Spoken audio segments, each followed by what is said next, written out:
ప్రియమైన యువతి యువకులారా, మీరంటే దేవుడికి చాలా చాలా ఇష్టం. ఎంత ఇష్టం అంటే మీరు అతని నుండి దూరంగా వెళ్ళిన ప్రభువు మాత్రం మిమ్మల్ని అనుసరిస్తూ వస్తూనే ఉంటారు. నాకు తెలిసిన ఒక సంఘటనను మీతో పంచుకోవాలని నేను వచ్చాను. పిత, పుత్ర, పవిత్రాత్మ నామమున ఆమెన్. ప్రియమైన యువతి యువకులారా, ప్రియ స్నేహితులారా, దేవుడికి యువతి యువకులంటే చాలా ఇష్టం. నాకు తెలిసిన సంఘటన ఏంటంటే, రాహులు మంచి బాలుడు. ఒక క్రైస్తవ కుటుంబంలో పుట్టిన రాహులు చాలా మంచివాడు. చిన్నప్పుడు ఎంతో భక్తిపరుడు. రోజు దేవాలయానికి వచ్చేవాడు. చక్కగా దివ్యబలి పూజలో పాల్గొనేవాడు. ఫాదర్ పూజ చేస్తుంటే వత్తాసులో ఉండేవాడు. అన్ని ప్రార్థనలు చెప్పేవాడు. ముందుగా దేవాలయానికి వచ్చేవాడు. చక్కటి విశ్వాసం. అలా తన గ్రామంలో ఉన్నంత వరకు చక్కగా చదువుకున్నాడు. మంచి మార్కులతో పాస్ అయ్యాడు.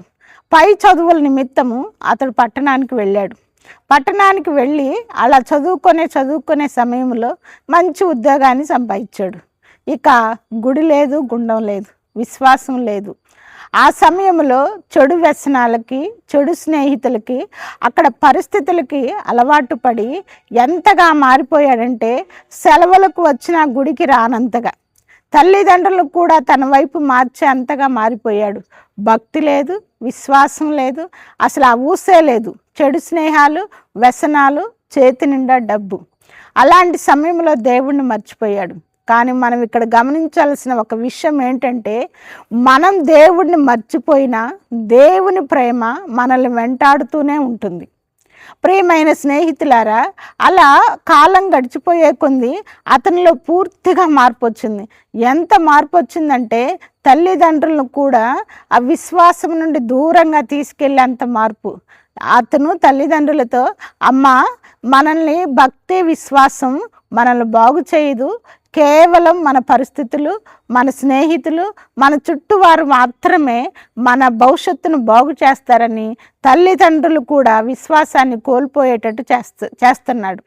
మంచి ఉద్యోగం, చెడు స్నేహాలు, వ్యసనం, అలా కాలం గడిచిపోతూ ఉంది. గడిచిపోయింది, కొన్ని సంవత్సరాలు అలా గడిచిపోయింది. ఒకరోజు అతను ఏం చేశాడంటే, ఇంటికి రావడానికని ప్రయాణం చేస్తూ తన స్నేహితులను కూడా ఇద్దరిని ఎక్కించుకొని ప్రయాణంలో వస్తున్నాడు. చక్కగా హైవేలో వస్తుంటే ఒక లారీ వచ్చి అతను వాళ్ళని గుద్దేసింది. పక్కనే పెద్ద లోయ. అయితే ఏమైందంటే, ఈ యాక్సిడెంట్ అయిపోయినప్పుడు ఆ లారీ మాత్రం లోయలో పడింది. వీళ్ళ కారు మాత్రం ఆ లోయలో పడబోయి ఆడొక పెద్ద చెట్టు ఉంటే ఆ చెట్టుకు తగిలి ఆగిపోయింది.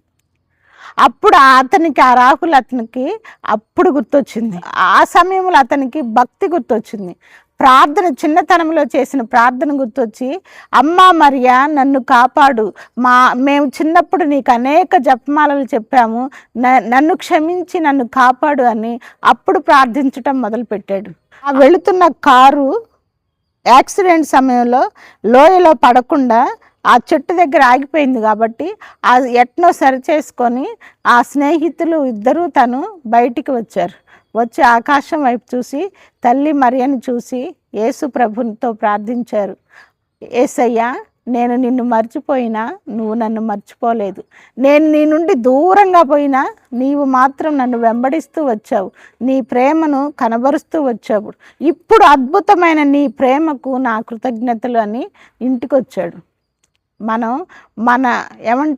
మన పరిస్థితులు బాగున్నప్పుడు, అనుకూలించినప్పుడు విశ్వాసాన్ని ప్రదర్శించడం కాదు.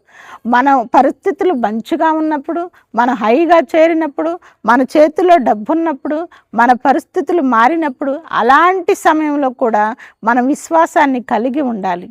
రాహులు పరిస్థితులు మారేసరికి విశ్వాసాన్ని కోల్పోయాడు, దేవుణ్ణి మర్చిపోయాడు. కానీ మన దేవుడు అతన్ని వెంబడించి ఒక అద్భుతము ద్వారా ఆయన ప్రాణాన్ని కాపాడగలిగాడు. అప్పటి నుంచి రాహుల్ మారు మనసు పొంది చక్కగా తన స్నేహితులను కూడా మారుస్తూ అందరూ కలిసి గుడికి వచ్చి చక్కగా దేవుణ్ణి ఆరాధించి మరలా ఇంతకుముందు విశ్వాసంలో ఎలా జీవించేవాడో అలా జీవించేటట్లు తన స్నేహితులను కూడా ప్రభు వైపు తిప్పాడు. తన కుటుంబాన్ని కూడా ప్రభు వైపు నడిపించాడు. ప్రియమైన స్నేహితులారా, మనం పెరిగే కొద్దీ మన విశ్వాసం పెరగాలి కానీ తరగకూడదు. మనకు ఆ పరిస్థితులు మంచి పొజిషన్, మంచి ఆర్థిక లావాదేవీలు ఎక్కినప్పుడు దేవుణ్ణి స్తుతించి ఇంకా ఘనంగా పొరుగు వారికి సహాయం చేస్తూ దేవుని పనిలో మనం ముందుకు వెళ్ళాలి. కానీ ఏదో మనకి దేవుడు ఆశీర్వదించాడని ఆశీర్వదించిన దేవుణ్ణే మర్చిపోకూడదు. రాహులు యొక్క జీవిత చరిత్ర మనకి ఆ సత్యాన్ని బోధిస్తుంది. ఎల్లప్పుడూ కష్ట సమయంలో, బాధ సమయంలోనే కాకుండా మనం పరిస్థితులు అనుకూలించి మనం ఆర్థికంగా ఎదిగినా కానీ ఇంకా ఎక్కువగా దేవుళ్ళో లీనమై ఇంకా 10 మందికి సహాయం చేస్తూ ఆ 10 మందిని నీ జీవితం ద్వారా యేసు ప్రభు చెంతకు తీసుకువస్తే ఖచ్చితంగా పునీతుల సాంగత్యంలో మనం కూడా స్థలం సంపాదించుకోవచ్చు. ప్రియమైన యువకులారా, మీ కష్ట సమయంలో, మీ బాధ సమయంలో, మీ సంతోష సమయంలో ప్రభువుని అంటిపెట్టుకొని ఉండండి. దేవుడు ఖచ్చితంగా మిమ్మల్ని దీవిస్తాడు, ఉన్నత స్థితిలో ఉంచుతాడు, గౌరవప్రదంగా జీవించేటట్టు చేస్తాడు. ప్రభు మిమ్మల్ని అందరినీ దీవించాలని కోరుకుంటూ ప్రభు యొక్క కృపా కటాక్షం మనందరితో ఉండాలని ఆశిస్తూ ముగిస్తున్నాను. పిత, పుత్ర, పవిత్రాత్మ నామమున ఆమేన్.